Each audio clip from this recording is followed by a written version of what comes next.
Bonjour à toutes et à tous, c'est l'heure de notre rendez-vous quotidien et aujourd'hui chronique spéciale week-end. Et oui, ce week-end c'est 3 jours que nous avons, alors avec Simon on vous emmène sous la chaleur du Brésil.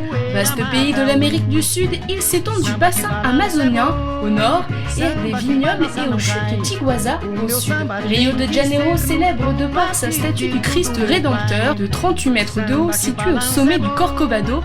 Le Brésil est également réputé pour ses plages et évidemment de l'indémodable carnaval de Rio avec défilé de chars, costumes flamboyants, musique et danse samba.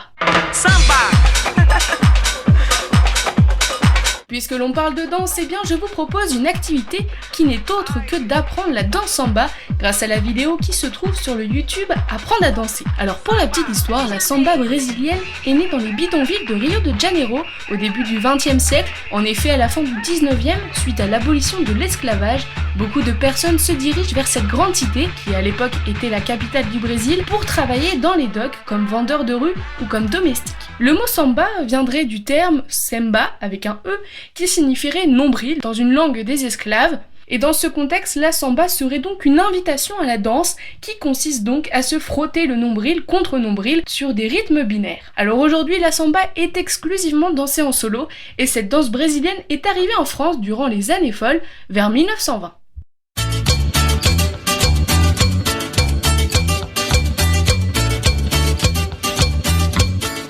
Danser sur des rythmes endiablés, ça creuse, et bien je vous propose un menu comme chaque week-end, un menu 100% brésilien évidemment. On commence avec une entrée des croquettes brésiliennes qu'on appelle, excusez-moi de l'accent, coxina, célèbre croquette de pommes de terre à base de poulet.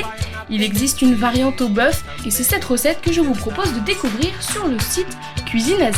On continue avec un plat brésilien familial, le cassoulet brésilien, le feijoada, plat d'origine brésilien à base de haricots rouges. Vous trouverez la recette sur odelice.fr. On finit évidemment avec une note sucrée, il s'agit des gadins brésiliens. Il s'agit donc d'un flan coco qui trouve son origine au Portugal. Et toujours pour la petite histoire, au Portugal il est confectionné avec des amandes, mais lorsque ce gâteau arrive au Brésil, à Bahia notamment, les amandes ont été substituées par de la coco qui était plus facile à trouver là-bas. Vous pouvez retrouver la recette sur le site kimayagourmandise.com.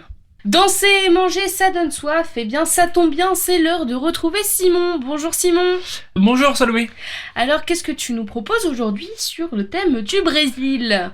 Alors bien évidemment, avant de vous proposer ces délicieux cocktails, l'abus d'alcool est dangereux pour la santé.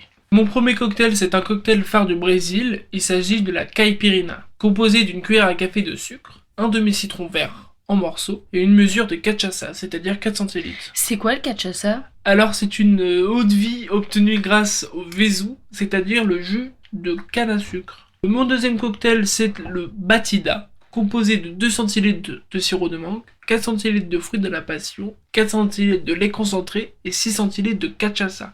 Cocktail fait au shaker et servi dans un verre à tumbler avec glaçon. Et maintenant, le cocktail sans alcool. Alors c'est très simple, c'est un zeste de citron, sirop de sucre de canne, un citron vert et un citron. Il s'agit d'un cocktail très rafraîchissant, un cocktail phare sans alcool du Brésil. Eh bien Simon, merci pour tes cocktails, on se retrouve la semaine prochaine ?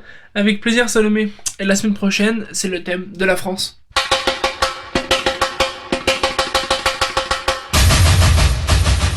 Après avoir bien dansé, bien mangé et bien bu, il est l'heure de se reposer devant un bon film. Aujourd'hui, je vous en propose 3. On commence avec La Cité de Dieu. À Rio de Janeiro, un homme et son meilleur ami forment un gang qui passe du vol au meurtre pour finir dans le trafic de drogue. Vous pouvez regarder ce film via la plateforme Amazon Prime Video. L'univers du film est très riche, l'histoire est assez crue, mais les propos sont très puissants. Un film que je vous conseille vivement. Je vous propose maintenant le film qui s'intitule Le Traître. Début des années 80, la guerre entre les parrains de la mafia sicilienne est à son comble. Tomassi, membre de Cosa Nostra, fuit son pays pour se cacher au Brésil. Pendant ce temps, en Italie, les règlements de compte s'enchaînent. Alors il faut savoir que le film a reçu plusieurs récompenses, dont le ruban d'argent du meilleur réalisateur et celui du meilleur acteur. On change complètement de registre pour mon dernier film, avec un film d'animation qui n'est autre que Rio, un film que vous pouvez regarder donc avec vos enfants. Véritable succès au box-office, le film a été salué par son graphisme, son doublage et sa musique, recueillant plus de 482 millions de dollars à l'international. Blue, un perroquet bleu d'une espèce très rare, quitte sa petite ville sous la neige et le confort de sa cage pour s'aventurer au cœur des merveilles exotiques de Rio de Janeiro. Chers auditeurs, c'est tout pour aujourd'hui. Bien que ce soit férié demain, je vous propose une chronique sur les origines du 1er mai. Pourquoi célébrons-nous la fête du travail? Je vous donne donc rendez-vous demain et je vous souhaite une excellente journée sur Westrack Radio.